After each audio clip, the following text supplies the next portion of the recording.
Good evening, everyone. You're watching Vintage Motocross Q&A. I am your host, Joe Abbate. Thank you, Jordan, Chelsea, and Susie, for helping me put the show together. And thank you, the viewers at home, who were nice enough to join me tonight. Don't forget to keep sharing the show. Share it whether you're on Facebook or you're on YouTube. We will have a nice gift for a random share giveaway winner a little bit later on. Compliments of Paul Stannard and Preston Petty Products. And we also have trivia tonight. So get on your thinking caps. We will have trivia tonight. The winner will get a book like this, compliments of Keith Geisner, Discovering 6 Days. In the meantime, I want to thank all of our sponsors: Motion Pro, Vintco, Preston Petty Products, Replica Motorcycle Parts, Racer X Magazine, the International Motocross Museum, Full Circle Racing, my dear friend Mike Chamberlain, who's having a birthday today, and I think Replica Motorcycle Parts. Also, you could be a show supporter like George Ackerman and the Moto Barn, a show supporter like Mike Chamberlain, who I just mentioned. Al Roof is now a show supporter, and I want to thank our most recent supporter of the show, Fred Hudgens from Derf Cycle in the beautiful state of Missouri. I'll be telling you a little bit more about Fred and Derf Cycle a little bit later on in the show. You got a lot to offer out there. It's about 70 miles west of St. Louis. And he does some pretty unusual things and has an excellent, excellent history in the sport. So we'll tell you more about Fred a little bit later on. Right now, we're going to check in with the Next Time Try This segment, which is brought to you every week by Vintco. In tonight's Next Time Try This segment, I want to talk to you about sanding blocks. Much like any other tool in any other industry, sanding blocks have evolved over the years. This is your old style block you might see in a body shop in the 50s and the 60s and the 70s. Of course, it is just flat, and if you wanted to sand the side of a car, a van, anything with a flat surface, this would be the tool that you would use. As time went on, we began to use things like this. It's a soft sanding block. It does twist a little bit. You can contour it, but after a while, it doesn't really go back into shape. And if you're sanding things like flat surfaces on certain gas tanks, or even tanks with a compound curve, like an Elsinore tank or Husqvarna tanks, it may not always give you the shape that you want once you put your sandpaper on it. What I've been using recently, and I've discovered, are blocks like this. They have slots in them that go side to side or back to front, however you look at it, and you can bend them and they pretty much stay in that shape. They come in different sizes. I've got two here, but they actually come a lot longer than this. And when you go to put your sandpaper on it, and I like to use a paper like this, 3M with a sticky back, you can put your paper on like this. The paper is going to stay on there. And then you can even back the paper off a little bit. You can bend that sanding board, and you can keep that shape. Works great on things like Elsinore tanks or any tank at all, any kind of shape that you might have where you want to make sure that it's getting the curve. It also works great going this way. So when you bend it, you can bend it as much as you need to and apply your paper, and you're going to be sure that you hit the surface that you're looking to sand. This is also a great way to sand anything else that you might be working on your bike or any other project, whether you're doing a frame, whether it's a swing arm, whatever little parts you might have. A sanding block is going to save you a lot of time. You're going to get better use out of the paper, better use out of your time, and you're not going to take as much skin off your hand as you normally would if you didn't use a sanding block. So get a hold of me and I'll tell you where I got these. I'll give you the name of it and you can get some for yourself. Next time, try that.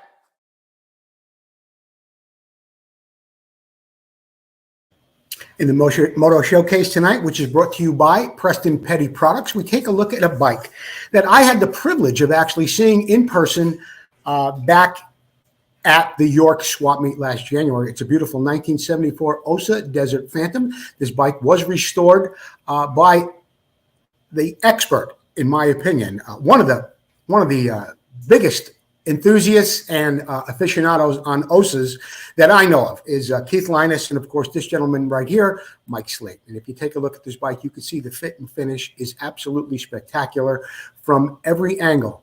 Whether it's the plating, of course, the fiberglass where the paint comes out absolutely perfectly thanks to the way Mike does the job on this bike. The frame, the hardware, you name it, everything about this bike is first rate. And Mike Slate has done an absolutely spectacular job on it. Mike, if you get a hold of me, I will get you a gift compliment of one of our sponsors. And yeah, beautiful bike. It wasn't sent in by Mike Slate. It was my choice to show it to you tonight. And he's got some other Osas there in his collection, some Phantoms, some Pioneers, some incredible bikes that Mike Slate always has on display at the York Swap Meet. In fact, I just got a message from Bill Nazelrod. I hope he's watching tonight. And if he is, I just got a message that the York Swap Meet will be coming up. Yes, I know I'm way in advance, but it's next January. So 2025, Bill Nazelrod and the guys at the York Swap Meet will be there again, January 12th. And I will be there once again. Ever heard of segment? Have you ever heard of a Benelli? I'm sure you've heard of a Benelli. We've all heard of Benellis. But this is another bike that got my attention back at the York Swap Meet. It is a 1972 Benelli Volcano. What's interesting about this bike is it's just a little baby mini bike. Take a look at it. The fit and finish is absolutely beautiful. It is owned by Craig Smolin. I'll tell you a little bit more about it. This bike is actually a 2-stroke, 5-speed, and it's 180 cc's. It is made in Italy, and they were made throughout the 70s. Only about 200 were imported into the USA. And as I said, 200 of the Volcanoes were imported into the USA by Cosmopolitan Motors. The Volcano was the most powerful mini bike made by Benelli, had a top speed of 56 miles an hour. Beautiful chrome tank on this bike, and Craig Smolin did a spectacular job. Again, this was one of those bikes I was fortunate enough to see while I was in York and with Craig Smolin. You know why I like to see Craig Smolin always at the York Swap Meet too? Right here. Here's why. Brings me a beautiful pizza every year. Nothing like a good East Coast pizza. And Craig Smolin always brings me a pizza out to the York Swap Meet. And yeah, good pizza, good fun, and good friends. So thank you, Craig Smolin, for letting us use your bike in this week's, what was it? Oh, ever heard of? Yeah, we've heard of Benellis, but not too often we see a 180cc 5-speed mini bike. We've got the What's It Worth segment coming up right now, and surprised I haven't had to run any commercials yet.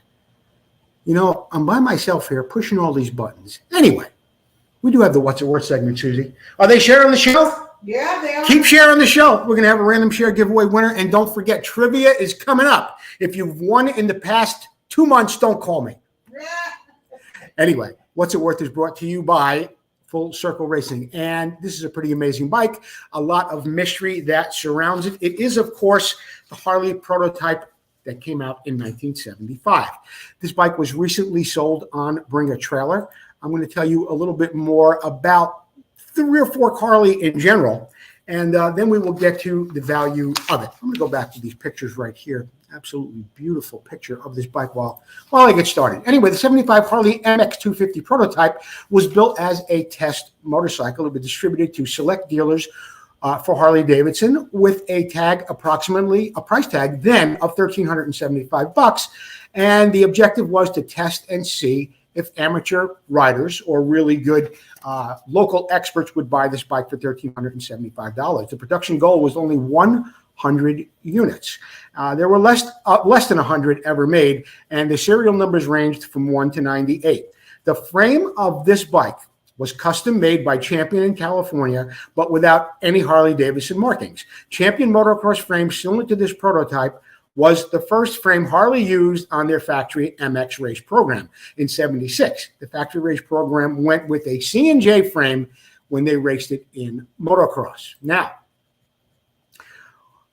they did make an aftermarket motocross dirt bike and a flat track frame for the Harley 250 engine, and it did have a number stamped on that one as well. They also made some frames for other brands like Yamaha, Honda, and Kawasaki.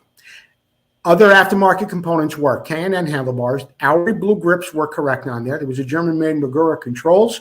The factory race motorcycle for Harley had Japanese shower forks, and the same as the Honda CR and the Japanese Kayaba forks were on the rear of this bike. The front hub happened to be a Yamaha unit, but the rear hub looked as if it were some European design. Now, why I brought this bike up was because I was, this is our what's it worth segment. I didn't mention at the beginning what you thought the bike was worth is very, very important, because that's a segment of the show where we like to get you involved in the program with what you think this bike recently sold for.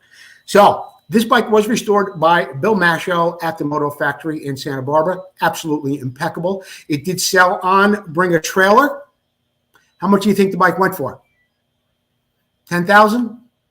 $12,000? $18,000?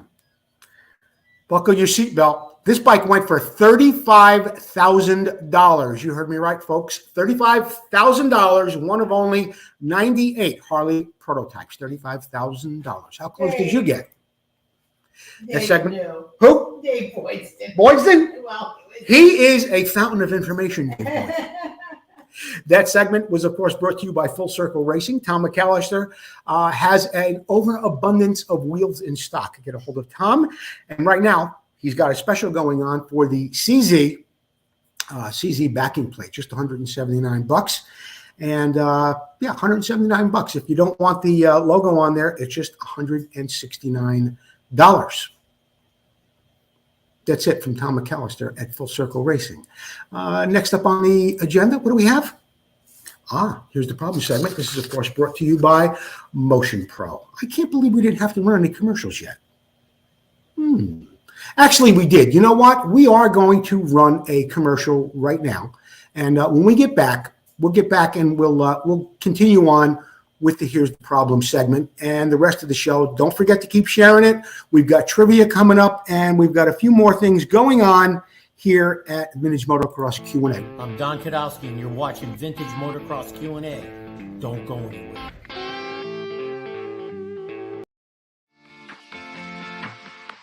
Hey, it's Joe Abbate for Vintage Motocross Q&A. One of my favorite tools from Motion Pro is their THandle Wrench with the special JIS tips on it. What I really like about it is there's a little opening on each end. You can put your tip in there. It's magnetic. You don't have to worry about losing it. This is a great item to have, especially for you vintage guys, where you've got your screws with JIS screws in the cases. They're very, very hard to get out. Nothing gives you more torque and better grip than a THandle wrench. Get over to motionpro.com or see your local dealer. Don't forget, go to Vintage Motocross Q&A for a 20% discount on all Motion Pro tools.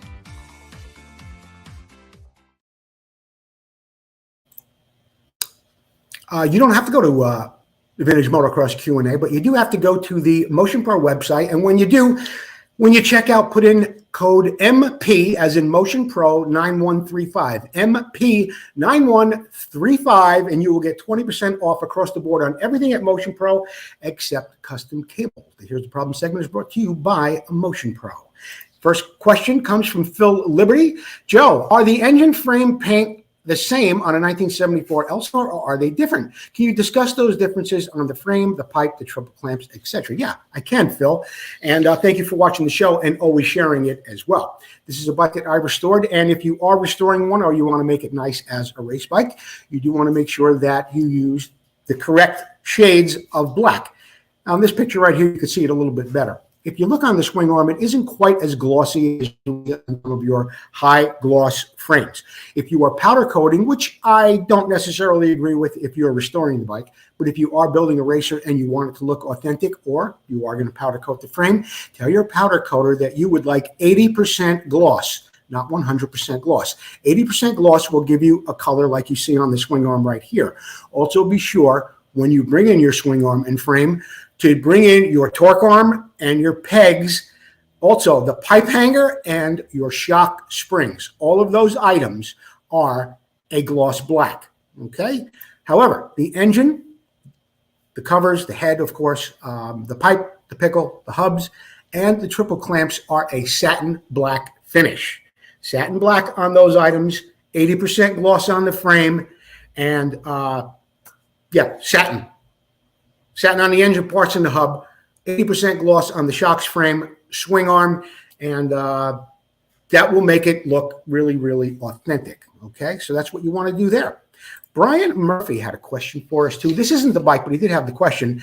I bought a Bultaco Sherpa T with original Preston Petty fenders. Now, I'm not really sure if a Sherpa T came with Petty fenders or not. And the bike we have in the picture here happens to be a Bultaco Alpina, but that's not important right now. Anyway, Brian Murphy wants to know, can you advise me the best way to restore them? Brian, today is your lucky day because restoring plastic is no joke. And being your bike does have Preston Petty plastic on it. Paul Standard and Preston Petty for years now have been replicating, with the blessing of Preston Petty, all the original fenders and little mud guards and doodads that Preston Petty had put together throughout his wonderful career. Go over to Preston Petty Products. You'll be able to buy the fenders you need for your Alpina, and you won't have to spend eternity polishing and wet sanding and waxing and doing all that stuff to your original plastic. Okay? PrestonPettyProducts.com. What else do we have here? Jeff Hicks. Joe, can you point me in the right direction for an Elsinore pipe restoration? I can. I know a guy who does a really good job, and he's done some work, not for me. I've done it myself, but I haven't seen your pipe yet, Jeff. So why don't you do this? I'm not going to mention his name on the air because he's not a sponsor of the show. But get a hold of me, and I will tell you who to send that pipe to. He is in Northern California, but he's not a sponsor of the show, so I'm not going to mention his name on the air. Get a hold of me. I will tell you how to get that pipe repaired. And if it isn't too bad, I could probably give you some advice that you may be able to do it on your own. All right, Jeff, I really appreciate the question. And yeah, we'll get you straightened out on that pipe. As promised, trivia returns. That's right. It is your chance to win this great book by Keith Geisner, Discovering 6 Days. A lot of people I know have read. I've gone through it. It's a wonderful story. And it really is interesting, too, because it's a Midwest thing. It's about friendships, people that came together way back in the 70s, remained friends. And Keith really captured a lot of the history and did amazing research, much like he did on the book Finding Number 49, where we learned all about that Harley. So what I want you to do is and this is a call-in contest too. I'll give you the number in just a minute. What I want you to do is to tell me who said this. The next year I wanted $1 million to race. Kajiva offered me $750,000, but that wasn't $1 million. Who said that? He wanted $1 million to race the next year. Kajiva came up with $750,000. Did he say yes? Did he say no? What happened? Call-in contest. Call in right now with your answer. Susie is standing by. Area code 925-234-8181. That's area code 925-234-8181. You give us your answer. We'll have you on the air as soon as we get back from this next commercial break. I'm Donnie Hansen. You're watching Vintage Motocross Q&A. We'll be right back.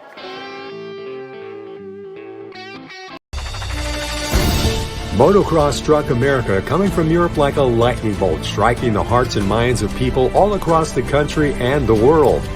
Battles of intense racing and cutting rivalries with loyalty to brands and heroes intensified as years of blood, sweat, and dirt flew through the minds of those memories of champions as they wrestled their machines through almost impossible tracks.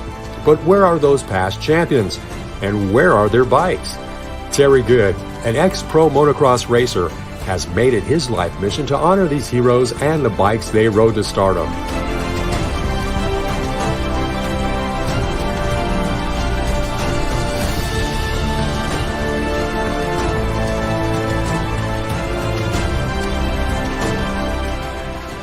We raced, we rode, we lived and breathed motocross.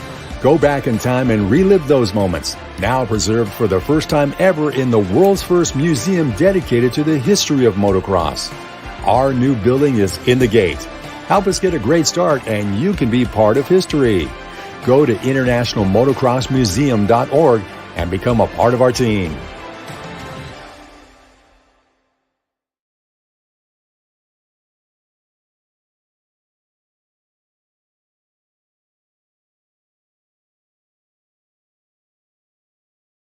The International Motocross Museum is a 501c3 not-for-profit organization. You should get over to their website, internationalmotocrossmuseum.org. You can get some hats, and we're really running low on these, so if you want a hat, get over there right now and order one. There are T-shirts. There are wool caps if it is still winter where you are. There are also posters, clocks, and so much more that you can buy at the International Motocross Museum. And right now, I think we have on the phone with us, we're going to find out. Hi, this is Joe Abbate. You're on the air at Vintage Motocross Q&A. Who am I speaking with? Hi, Joe. It's Bob Siskavich. How are you? Bob Siskavich.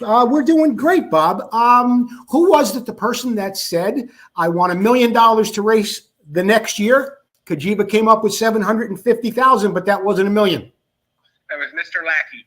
Brad Lackey is correct, and he said that. I couldn't give the year or anything because I think people would have known who it was. But yeah, that was Brad Lackey, who was offered $750,000 by Cagiva and retired at the ripe old age of 28. Hey, Bob, thanks for calling. Thanks a lot, Joe. And we're going to get you that book, Discovering 6 Days. I'm going to put Susie back on. She'll get your address, and we'll talk to you soon. Sounds good. Thank you, sir. You're welcome. That's right. Bob Siskavich, congratulations. And Brad Lackey, you've been retired a very, very long time now. This Week in Motocross History is brought to you by Racer X Magazine, available on your newsstand or online right now. It's 1976. Tony DeStefano.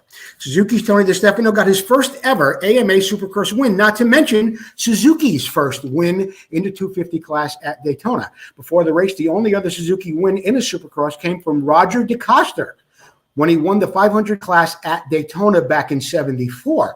Tony D top defending champion Jimmy Ellis, Kawasaki's Jimmy Weinert, and Pierre Kosmacher's, and Don Kadowski. Is that true, Don Kadowski? Tony DeStefano beat you that day? I bet you it was a close race. But anyway, that's it for 1976. What happened in 1978? Atlanta marked the second round of the 1978 AMA Supercross Championship. The winner was Team Honda's rejuvenated Marty Tripes, winner of the very first Super Bowl of motocross back in 1972. Tripes outlasted Suzuki's Kent Howerton, Can-Am's Rich Eierstedt, who gave the once prominent Canadian brand its last ever AMA Supercross podium. 1987. This is a great story. This is a real underdog story. I think I wind up telling you about this story every March. It seems like it anyway. In one of the biggest upsets in AMA Supercross history, privateer Honda rider Ricky Ryan won the Daytona Supercross. Ryan, who hailed from Northern California, took advantage of the muddy conditions and slew of bad luck for some of the other contenders, like defending champion Ricky Johnson, who tangled with Ron Lachine as others got off the gate, including Jeff Ward, who went off the track. Ryan kept slugging away, and through the front of the course, he was so saturated with mud. It was absolutely incredible, but the race was delayed 3 times. Gary Bailey designed the course. They wanted to cancel the race, but they didn't. With 2 laps to go, Ryan was following the leader, Keith Bowen, when a rock jammed between the chain and sprockets of Bowen's Yamaha, costing him the lead and eventually the win. Ryan ended up taking the checkered flag with a 12-second lead on Yamaha's Jeff Stanton and Suzuki's George Holland. The first ever guy, privateer, to win the Daytona Supercross, Ricky Ryan. It's a great story from 1987. The finish line is up next. The finish line is, of course, brought to you by ReplicaMotorcycleParts.com. I get emails and texts every day about Paul Parkinson Sr. and ReplicaMotorcycleParts.com. A lot of people are going to his website. A lot of people are using everything that he makes, and it is absolutely incredible. He comes up with something new almost every week. You've heard about the silencer. You've heard me talk about it for weeks on end now. This fits the 73, 74, CR125, and 250. They're $595, available through ReplicaMotorcycleParts.com. No, they are not made of plastic, but they are 3D printed. It is an absolutely amazing process, and there are so many other things, including in the very, very near future, we're going to have gears coming up that will be made of metal, of course, but there are other things like air filter cages, rollers, different things for different motorcycles. A lot for you Honda Elsinore guys over there, and so much to offer from ReplicaMotorcycleParts.com and Paul Parkinson Sr. Yeah, we might as well mention that right now too, Susie. We have our random share giveaway winner. It is Derek Collier. Derek Collier, you are random share giveaway winner. Contact me with your address. I will have Paul Standard send you a beautiful set of grips, compliments of Preston Petty Products. Derek Collier. Where were we? We were at the finish line. What are we talking about at the finish line? We're talking about some great events that are coming up. Got the SoCal MX Classic coming up. Two of the hardest people working in the vintage motocross world, Debbie and Scott Burnworth. They've got some races coming up at Paris, Verona, and Glen Helen. Paris is this month, March 23rd. Get down there. They have some signups. They got signups early, and they've got some great prizes as well. Debbie and Scott Burnworth. Now, you heard me talk about this company a little bit earlier. It is Derf Cycle. Now, Derf is a little play on words. It's play on the word Fred Hudgens. Fred Hudgens, he was a great guy. You know, he got started back in Southern California, like many of you guys did, not me, of course. Anyway, back in Santa Clarita Valley when he was about 13. And he and his stepdad and his mom, they worked their way up through tracks like Saddleback and Carlsbad, and he won a lot of races and eventually got the eye of the Mako support team. So he rode along with Kenny Zark there and Mickey Diamond for a bit, and he had a lot of great experiences. Anyway, life went on for Fred Hudgens. He rode some Suzukis, he rode Kawasaki's, and eventually he got married. He had some kids like many of us did, and eventually he retired and he opened up a shop about 70 miles west of St. Louis. Now, when people heard that Fred was going to be a sponsor on the show, a lot of people jumped up and down because he does the type of things and does the type of repairs that shops just don't do anymore. And I just want to give you a little sample. See, right here, somebody decided to put one of those short throw shifters on a CZ. You've seen these before. But when you do that, and even before you have one of those, the short throw shift is great. But let's face it, CZ foot pegs, those from the Iron Curtain pre-war stuff. What did Fred do? Created a way to hook up 2018 Honda CR 150 or 250F foot pegs on this CZ. This is the kind of things that Derf Cycle can do, along with all your other repairs. You can get a hold of him. I think the only thing he's not doing at this point is really in-depth suspension work and plating of cylinders. And, of course, nobody really does plating of cylinders except the guys that really do that stuff. Fred Hudgens, I want to welcome you as a show sponsor to Vintage Motocross Q&A. We've got your sign up on the board there. And if any of you out there want to become a supporter of Vintage Motocross Q&A, which is different than a sponsor, get a hold of me. We will make that happen just like we did for Fred, for Al Roof, for Mike Chamberlain, and for my good friend George Ackerman down at the Moto Barn. Once a month throughout February, March, April, and May, the Broom Factory opens their doors down in Maryland. And a bike I presented on the show a little bit earlier, that OSA from Mike Slate, you'll be able to see that and some absolutely amazing other bikes at the Broom Factory during their open house. That is on Thursdays. Get a hold of Bill Nazelrod or Mike Slate, and you can get down there to see it. Once again, happy birthday to Mike Chamberlain. There he is, Mike, and sitting on one of his favorite bikes out at Terry Goods, the Aki Janssen Mako. Before you know it, it will be time to go to Hangtown. That's right. It happens on June 2nd? June 4th? I thought it said so on here. It's the beginning of June. It's like the first Saturday in June. It's the 55th year of the Hangtown National. The 55th year. That's coming up. And that is the first Saturday in June. What else is coming up? Got some other good events right here. We got a Vintage National coming up in South Carolina, and this happens south of the border. They do have a website at victory/sports.com. That's victory/sports.com. That happens April 19th, 20th, and 21st. I think I mentioned a little bit earlier that Motion Pro has that 20% special going on, and they still do 20% off across the board when you check out MP9135. If you're interested in having a shirt, you can get one. Get a hold of me. I'll get you a shirt. In fact, we have them here in gray and white, but they come in all different colors. I've got them in black, red. Susie can make them in pink, green, purple. She can make them in any color you want. Vintage Motocross Q&A, T-shirts, and hoodies always available. If you want to be a sponsor, get your name on the back of the wall like Vintco, Motion Pro, and Full Circle. You can do that too. Get a hold of me, and I'll be happy to get you all the information you need to become a sponsor. That wraps it up. I want to thank Derek Collier. You are tonight's random share giveaway winner.